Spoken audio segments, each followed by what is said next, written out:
큰나무 아동부 여러분 반갑습니다. 2024년 첫 예배예요. 이번 해에는 우리를 구원하신 예수님에 대해 더 집중적으로 알아보도록 하겠습니다. 오늘은 가장 위에 계신 하나님이란 제목으로 말씀을 나눠보고자 해요.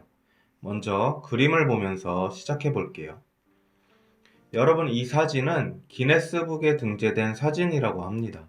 왜 그럴까요? 그 이유는 가장 많은 세대가 함께 찍은 사진이기 때문에 그래요. 이 사진 안에는 무려 7세대, 7세대가 있습니다. 한번 같이 세어볼게요. 나부터 1대, 어머니 2대, 할머니 3대, 증조할머니 4대, 고조할머니 5대, 현조할머니 6대, 열조할머니까지 7대예요. 정말 엄청난 사진이죠. 친구들 중에 증조할머니가 살아계신 친구들도 있을 거예요. 그런데 7대 위인 열조할머니까지 있는 친구들은 없을 것 같아요. 그렇다고 우리가 본 적이 없으니 안 계셨던 분일까요? 아니죠. 나의 조상이 없었다면 나는 지금 여기 있을 수 없습니다. 그래서 오래전에 계셨던 조상분들이 누구인지 기록한 것이 있는데 그것을 우리는 계보라고 해요. 이러한 계보를 통해 나의 조상이 누구인지, 우리 가족의 시작이 어떻게 되는지를 알 수 있습니다. 오늘 말씀은 이 계보와 관련이 있어요. 예수님의 계보가 오늘 본문의 말씀입니다. 이 계보 중에 익숙한 이름이 보일 거예요. 그런데 멋진 이야기가 아니라 이렇게 이름만 나열된 계보를 보면 좀 지루하다는 생각이 들죠. 왜 하나님은 성경에 이런 계보를 기록하셨을까요? 그것은 바로 계보를 통해 우리에게 알려주고 싶은 내용이 있기 때문입니다. 그 내용이 무엇인지 오늘 말씀을 통해 알아보도록 하겠습니다. 오늘 우리는 예수님의 계보를 살펴볼 거예요. 예수님의 계보는 예수님이 누구의 후손이다라는 단순한 사실만을 가르쳐 주지 않아요.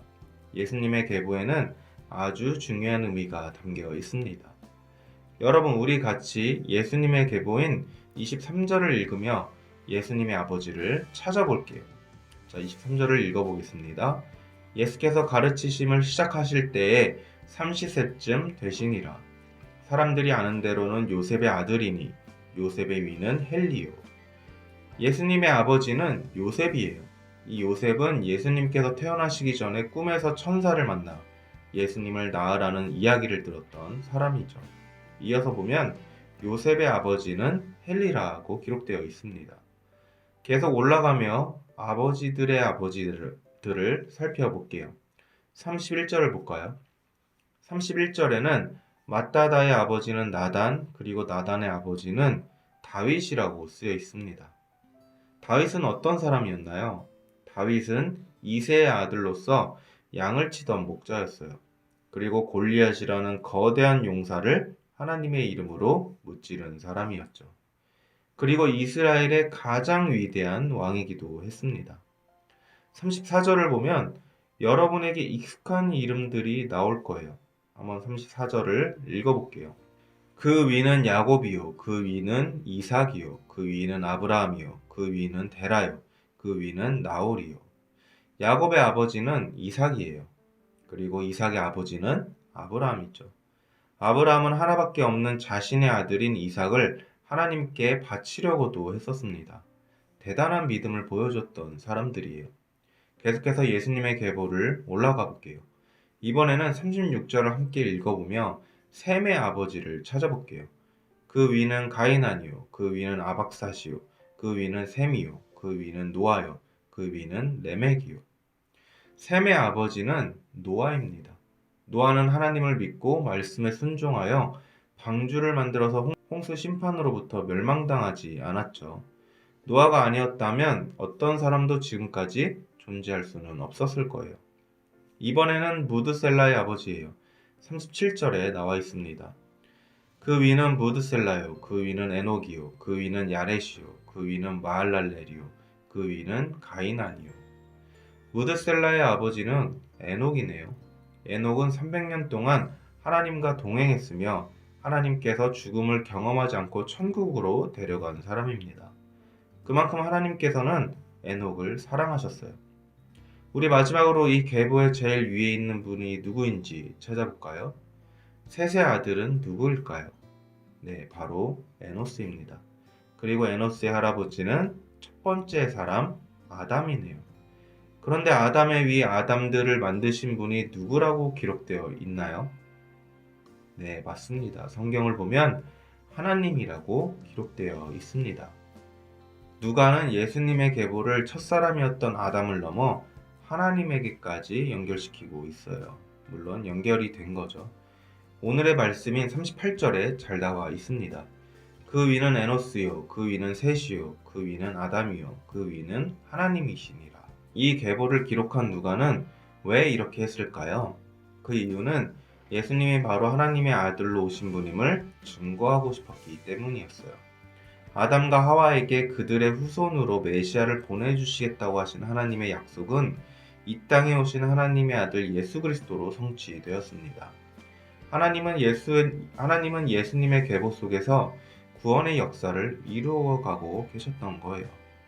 여러분, 이렇게 우리가 알고 있는 일반적인 계보와 성경에 나오는 계보에는 분명한 차이점이 있습니다.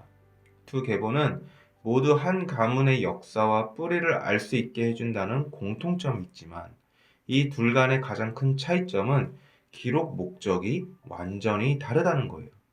일반 계보는 주로 조상들의 지위와 업적을 기록하여 가문의 영광을 높이는 데 사용되었습니다. 그에 반해 성경에 기록된 계보는 하나님의 계획과 예언의 성취를 드러내어 예수님께서 하나님의 아들로 오신 예언된 메시아이심을 보여주죠.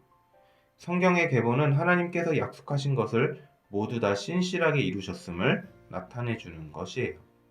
우리는 오늘 누가복음에 나타난 예수님의 계보를 통해 우리를 구원하기 위한 하나님의 구원 계획을 볼 수 있었습니다. 예수님 계보의 시작이 하나님이신 것은 모든 인간과 역사의 첫 시작이 되는 분이 바로 하나님이심을 가르쳐 주는 것이죠. 그 하나님께서 오래전부터 예수님을 통한 구원 계획을 역사 속에서 이루어가고 계셨다는 것, 그리고 예수님께서 바로 그 약속의 성취자가 되신다는 것을 가르쳐 주고 있어요. 이토록 놀라운 하나님의 구원은 유대 민족만을 위한 구원이 아닌 모든 사람을 위한 구원입니다. 이렇게 우리는 오늘 예수님의 계보를 통해 모든 역사의 시작이 되시는 하나님의 뜻과 구원 계획을 알 수 있었어요. 여러분, 창세기 1장 1절을 보면 하나님께서 천지를 창조하셨죠. 함께 읽어볼까요? 태초에 하나님이 천지를 창조하시니라. 성경은 하나님이 세상을 창조하셨다고 선포하며 시작합니다. 이 말씀대로 하나님은 창조주세요. 그리고 우리는 특별히 하나님의 형상대로 지음을 받은 자녀들이죠. 그래서 우리는 하나님을 아버지라고 부르며 찬양하고 경외하며 살아갈 수 있는 거예요. 뿐만 아닙니다. 하나님은 우리의 아버지이심과 동시에 모든 인류 역사의 시작이세요. 그리고 구원의 시작이시죠. 하나님께서는 예수 그리스도를 보내셔서 지금 우리에게까지 구원의 역사를 이루어가고 계신 거예요. 여러분, 올해의 첫 시작부터 딱딱할 수 있는 계보를 함께 나눈 이유는 우리가 앞으로 1년 동안 이 계보를 통해 놀라운 하나님의 구원 계획을 살펴볼 것이기 때문입니다. 이번 한 해 동안 나의 구원이 어디로부터 시작되었고 어떤 역사를 통해 나에게까지 주어지게 되었는지 분명하게 알게 되길 소망해요. 그래서 나의 구원을 시작하신 하나님께 감사하며 찬양하고 그분을 경외하는 친구들이 되기를 축복합니다. 기도하겠습니다. 하나님 감사합니다. 오늘 거룩한 예수님의 계보에 대해 살펴보았습니다. 그 계보는 예수님이 하나님의 아들 되심과 우리를 위한 하나님의 구원 계획이 약속대로 성취되었음을 보여줍니다. 죄인인 우리를 사랑하셔서 아들을 보내시고 그 피로 구원하신 하나님, 그 은혜를 깊이 깨달아 알게 하시고 예수님을 잘 믿고 한 해 동안 그 예수님에 대해 더 깊이 알아가는 시간이 되게 해주세요. 함께 하심에 감사드리며 예수님의 이름으로 기도합니다. 아멘.